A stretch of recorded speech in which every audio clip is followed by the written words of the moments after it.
Hello everyone and welcome to the channel. I'm Emmanuel, I'm an Airbus pilot, and welcome to our ILS approach tutorial for the fly-by-wire Airbus A380. In this tutorial we are going to discuss all the techniques relating to the ILS, and we are going to fly the approach down to close to the minimum until we are going to break it off just prior to the manual landing, which deserves a dedicated tutorial. So let's have a look at how we fly the ILS approach. Things are not as easy as just simply hitting the approach button, but there is a little bit more to it. So first of all, let's discuss when can we hit the approach button. Well, in order to do that, we want to have the ILS showing and identified. So identified means we've got the three or four letter code of the ILS showing down here. If you don't see the ILS scale at all, make sure that LS is selected and that an ILS approach is indeed loaded in your FMS. The actual identifier itself can quickly be accessed on your ILS chart. So you can see, looking at the chart over here, we've got India Kilo Juliet, and indeed we are showing India Kilo Juliet on our display. Now next, we need to actually receive the localizer and the glide slope. If you're only receiving the localizer, I do not recommend to arm the approach mode yet, because there is always the chance that you might accidentally capture a side lobe instead of the actual glide slope itself. For this reason, once we unpause our simulator, we are only going to use the localizer mode until we are actually receiving the glide slope, and only then we are going to arm the glide slope mode. Now, you have two different displays available that you can use for the approach. It's either the ARC mode, which I would recommend, as it shows you your full navigation display, or you can go to the LS mode, which is going to show you the standard ILS instruments. Now this one is useful when you are flying a raw data approach, however by standard procedure the ARC display would be used. Now next up, let's go ahead and talk about the aircraft's configuration sequence. Normally we want to intercept the glide slope in flaps 1 with a speed down at the flaps 1 speed. Now how are we going to do that? Well, by default the deceleration point on your nav display would be drawn so that the aircraft reaches 1000 feet above the ground, fully configured at 1000 feet. All that you got to do as the pilot is to watch the speed go down, and once you're close to the green dot you're going to select config 1, once you're close to the 1 speed, config 2, and so on. However, in practical terms, as the A380 is only but mostly operating into large airports, we need to ensure that separation with other aircraft exists, and therefore ATC is going to vary our speeds accordingly. So the Airbus SOP wants you to intercept the glide slope in flaps 1 at the 1 speed. In reality, you are going to choose a flap setting appropriate for the speed instructed by air traffic control, but never less than flaps 1 when intercepting the glide.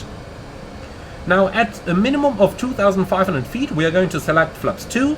Once the flaps are in 2 and at a minimum of 2000 feet we are going to order the landing gear down, and when the gear is down we are going to arm the ground spoilers and turn on the runway turnoff and the nose wheel lines. When the gear is down we select flaps 3, and if a config full landing is planned we are going to select config full once we're above the VFE next for config full. If you're wondering what your limiting speeds are, have a look at the little placard that you can find up here. And with all of that out of the way, we have discussed all the theory there is for the ILS approach. So let's go ahead and unpause the simulator. We are cleared for the ILS, however we only received the localizer, so let's press the localizer button over here, and we have lock star.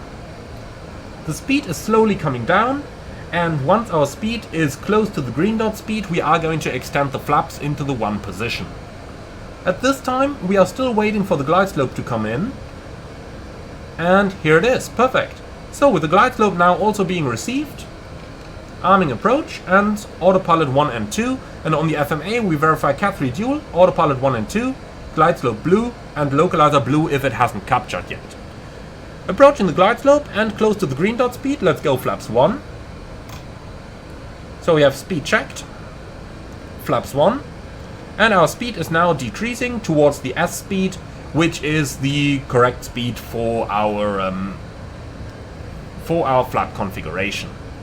Now, we want to make sure that our speed isn't too high when we're intercepting the glide, as it is rather difficult to slow the aircraft down without the use of the gear or the speed brakes. Now, we have glide slope star, and once we have that, we can select our missed approach altitude, which is 3000 feet, as we can see down here on the chart. So that's go around altitude 3000 set. Glide slope capture.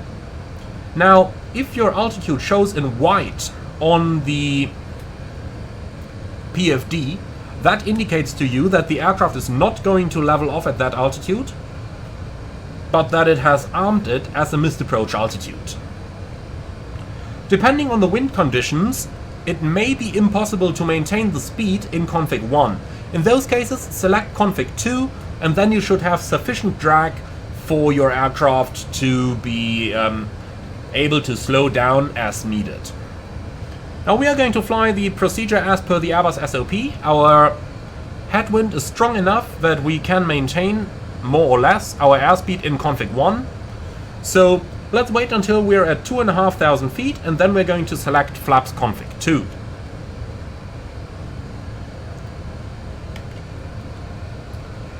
In general, our approach lights are in sight down there already. And, well, for now, it really comes down to monitoring and ensuring that our operational parameters, most importantly the speed, don't exceed any limits over here. Approaching 2,500, remember 2.5 is the minimum to go flaps 2. So we're approaching 2,500, we are below the VFE next for flaps 2, so let's go flaps 2. Speed checked. And flaps 2. Alright, the flaps are in the 2 position, so gear down. And when the gear is selected down, we arm our ground spoilers, turn on the nose lights and the runway turnoff and camera lights. The speed is coming down, close to the F speed, select flaps 3. Speed checked, flap 3. And again, when our speed has reduced appropriately, let's go config full. So speed checked, flaps full. And with that we can go for the landing checklist. The ECAM memo is going to show when you are below 2,000 feet. But we can select the ECL down here. Landing checklist, ECAM memo, landing no blue, landing checklist complete. And that's it. With that, we are all prepared for our approach. And with that out of the way, I would like to say thank you very much for watching. Hope that you've learned something today. Be sure to leave your like and comment beneath the video, and I'm very much looking forward to welcome you all again on the next one. As always, like, comment and subscribe, and if you really love what I'm doing on this channel, I would appreciate a small donation through the Buy Me Coffee link in the video description below. Thank you for watching, and I see you all again on the next one.